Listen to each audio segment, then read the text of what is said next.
Hello students, आज मैं आपको बताने वाली हूँ अकाउंटिंग कंसेप्ट, लेखांकन अवधारणा। तो देखते हैं कौन कौन से अकाउंटिंग कंसेप्ट होते हैं। सबसे पहले तो बिजनेस एंटिटी कंसेप्ट। तो ये क्या बोलता है कि बिजनेस एंटिटी कंसेप्ट मतलब बिजनेस का और उसके ओनर का जो भी स्वामित्व होता है, ठीक है, वो अलग अलग होता है। बिज़नेस को अलग और बिज़नेस का जो ओनर है उसको अलग अलग ट्रीट किया जाता है। बिज़नेस का अस्तित्व बिज़नेस के ओनर से अलग होता है, वो होता है बिज़नेस एंटिटी कंसेप्ट। ठीक है, उसके बाद है मनी मेजरमेंट कंसेप्ट। तो मनी मेजरमेंट कंसेप्ट क्या होता है, वो सारे ट्रांजेक्शन जो सिर्फ क्या है expressed in the term of money are recorded in the accounting. ठीक है, record of other type of transaction में बी कीप्ड सेपरेटली। मतलब वो ट्रांजेक्शन जो मनी टर्म में हो, मॉनिटरी टर्म में हो, उसको अकाउंटिंग क्या है, अकाउंटिंग में लिखा जाता है, वो है मनी मेजरमेंट कंसेप्ट। और जो मनी से रिलेटेड ट्रांजेक्शन नहीं है उसके लिए अलग से बुक बनाई जाती है। ठीक है, नेक्स्ट है ड्यूल एस्पेक्ट कॉन्सेप्ट। मतलब डबल एंट्री सिस्टम, दोहरी लेखा प्रणाली या दोहरी लेखा अवधारणा भी बोलते हैं। तो इसमें क्या होता है, दो साइड होते हैं, एक साइड होता है क्रेडिट, एक साइड होता है डेबिट। मतलब किसी भी ट्रांजेक्शन से दो साइड इफेक्ट होते हैं, एक तो डेबिट साइड, एक तो क्रेडिट साइड। चाहे हम सामान ले रहे हैं तो उसमें क्या होगा, हमने क्या किया, एक फ़ैन लिया, ठीक है, तो इसमें क्या होगा, फ़ैन आ रहा है तो दूसरे साइड हो जाएगा कैश जा रहा है। ठीक है, सेम वही है कि अगर हमने किसी को क्या किया, फ़ैन बेचा, तो क्या हो जाएगा, कैश आ रहा है, फ़ैन जा रहा है। मतलब किसी भी ट्रांजेक्शन के दो पक्ष होते हैं, वो ड्यूल एस्पेक्ट कंसेप्ट में बताया है। अब है नेक्स्ट गोइंग कंसर्न कंसेप्ट। ठीक है, इनका मानना क्या है, बिजनेस जो है लंबे समय तक चलता रहेगा, बिजनेस जो है कभी ख़त्म नहीं होने वाला बिजनेस है। तो फिर वो क्या करती है, अपने जो भी लाइबिलिटी है उसको क्या है, आराम से फुलफ़िल करती है। मेरा बिज़नेस तो बहुत लंबे से चलेगा, इनका इस कंसेप्ट में मानना है बिज़नेस लंबे समय तक चलेगा और कभी भी क्या नहीं होगा, वाइंड अप नहीं होगा बिज़नेस। ठीक है, अब देखिए next cost concept. Cost concept क्या होता है, इसमें क्या होता है, एक फिक्स्ड एसेट्स है, ठीक है, उसको क्या करते हैं, रिकॉर्ड कर लेते हैं। उसकी ओरिजिनल प्राइस को कब रिकॉर्ड करते हैं, जब वो खरीदते हैं उस ईयर, उस पहले साल में उस एसेट्स का क्या करते हैं, ओरिजिनल कॉस्ट को लिखते हैं। लेकिन उसके बाद आगे जैसे ही जाते हैं नेक्स्ट ईयर में, तो क्या करते हैं, अपन डेप्रीशिएशन उसमें मेंशन करते हैं और जो भी प्राइस रहता है उसको क्या करते हैं, लेस करके लिखते हैं। जैसे हमारे पास 10,000 का एसेट्स है, ठीक है, पहले साल 10,000 में लिया, ये हुआ मेरा 2000, मान लो 2017 का।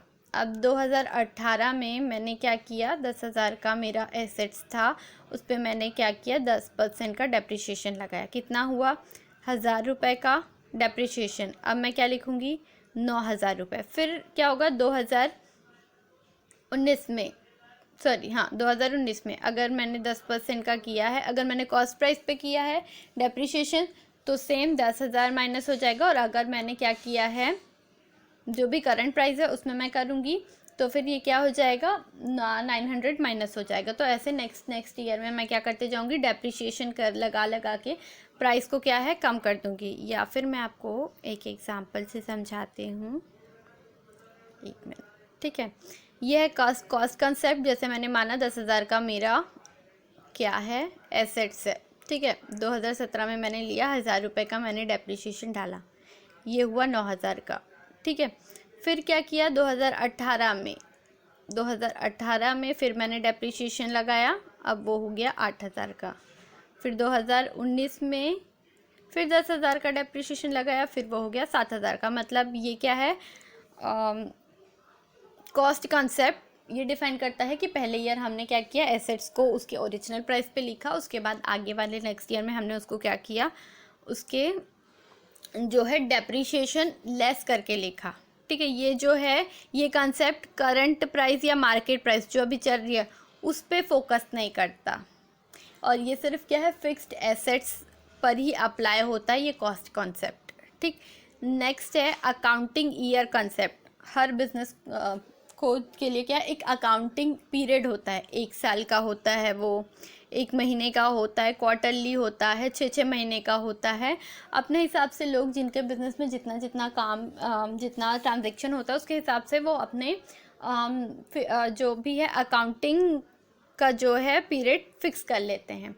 ऐसे तो नॉर्मली फाइनेंशियल ईयर सबको पता है क्या कब से कब तक है, ठीक है, 1 अप्रैल से 31 मार्च तक का। लेकिन कोई बिजनेसमैन चाहे, ठीक है, अपना बिजनेस चला रहा है तो अपने हिसाब से 1 महीने में ही बैलेंस शीट प्रिपेयर करवा सकता है, क्वार्टरली करवा सकता है, ठीक है, साल भर में करा सकता है, कभी भी करवा सकता है, ठीक है। वो है अकाउंटिंग ईयर कंसेप्ट। नेक्स्ट है मैचिंग कंसेप्ट, ठीक है। ये कंसेप्ट क्या बताता है? ये कंसेप्ट बताता है, इस कंसेप्ट में बोला गया है कि जो एक्सपेंसेस हुए हैं वो सेम पीरियड में उसको उसके रेवेन्यू से क्या किया जाता है, मिलाया जाता है, ठीक है। जैसे मैं आपको एक एग्जांपल से समझाती हूँ। मैंने क्या किया, 10,000 मैंने क्या की, 1 लाख की एक मशीन लेके आया, ठीक है।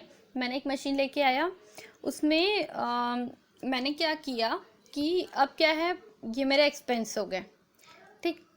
अब इस पे मैं हर साल डेप्रिसिएशन लगाऊंगी, हो सकता है 10% का लगाऊं, या हो सकता है कि 1 मिनट, या फिर हो सकता है मैं 1,000 रुपये का लगाऊं, ठीक है। तो ये मैंने 10% का डेप्रिसिएशन लगाया। अब क्या है, मैंने मशीन लाया, मशीन क्या हुई, मशीन यूज़ में आई ना, तो इसका यूज़ करने से मेरे को क्या हुआ, प्रॉफिट हुआ, रेवेन्यू हुआ, ठीक है। तो ये जो प्रॉफिट होगा उसको मैं क्या करूँगी, इस एक्सपेंस से कंपेयर कर लूँगी, ठीक है। जितने एक्सपेंस हुए वो एक्सपेंस को किससे कवर करूँगी, इसको ख़रीदने के बाद जो प्रॉफिट हुआ उसे कवर कर लूँगी। वो होता है मैचिंग कंसेप्ट। मतलब मैंने सामान ख़रीदा, ठीक है, मैंने इतना खर्च किया, लेकिन मेरे को रेवेन्यू कितना हुआ, कितने का भी हुआ, मान लो कि 10 साल का उसका टाइम पीरियड था, 10 साल का उसका टाइम पीरियड था, 10 साल में मान लो वो 1 लाख की मशीन है, ठीक है, और मेरे को 2 लाख का प्रॉफिट हो गया है, ठीक। तो वो मैचिंग कंसेप्ट रहेगा कि मैंने 1 लाख इन्वेस्ट किया, मेरे को उसमें क्या हुआ, 2 लाख का प्रॉफिट हुआ। मतलब मेरे को टोटल क्या हुआ, 3 लैक्स मिले थे, 3 लैक्स में तो 1 लाख रुपए का एक्सपेंस हुआ था, 2 लाख का मेरा प्रॉफिट हो गया, ठीक है। तो वो होता है मैचिंग कंसेप्ट। अब है रियलाइजेशन कंसेप्ट। रियलाइजेशन कंसेप्ट क्या होता है, रियलाइजेशन कंसेप्ट में ये माना गया है कि जैसे भी कोई भी प्रॉफिट या अर्न होता है, प्रॉफिट होता है या किसी भी तरीके का इनकम होता है, किसी भी तरीके की कोई इनकम होती है, ठीक है, तो ये इनकम को मैं तब तक इनकम नहीं मान सकती अकॉर्डिंग टू अकाउंटिंग कंसेप्ट, ठीक है। रियलाइजेशन कंसेप्ट के अकॉर्डिंग मैं ये इनकम को तब तक मैं इनकम नहीं मान सकती जब तक मैं इसको यूज़ नहीं कर लूँ, ठीक है, अर्न नहीं कर लूँ। इसका मतलब है जैसे एडवांस में कई लोग पेमेंट करके जाते हैं, अब मैंने एडवांस ले लिया लेकिन मैंने काम नहीं किया है, तो ये मेरे लिए क्या हुआ, ये मेरे लिए अभी तक अर्न नहीं हुआ है, ये अभी तक मेरे प्रॉफिट में ऐड नहीं होगा। या फिर हो सकता है मैंने किसी का काम किया, उसने मेरे को क्या किया, पेमेंट नहीं, मैंने किसी से काम करवाया लेकिन उसको मैंने किसी का काम किया लेकिन उसने मेरे को पेमेंट नहीं किया, तो वो मेरे लिए आउटस्टैंडिंग हुआ, ठीक है। तो वो आउटस्टैंडिंग को, वो एडवांस को जब तक वो मेरे को रिसीव नहीं होता, चाहे वो एडवांस फीस हो चाहे कुछ भी हो, तब तक मैं उसको प्रॉफिट में क्या है इंक्लूड नहीं करूँगी, जब तक कि वो डिलीवर, वो सर्विस या वो जो गुड्स है जो ख़रीदने वाला है वहाँ तक नहीं पहुँच जाए मेरा सामान, तब तक वो क्या होगा, प्रॉफिट नहीं होगा। वो होता है रियलाइजेशन कंसेप्ट। आई होप आपको ये समझ में आ गया होगा अच्छे से अकाउंटिंग कंसेप्ट।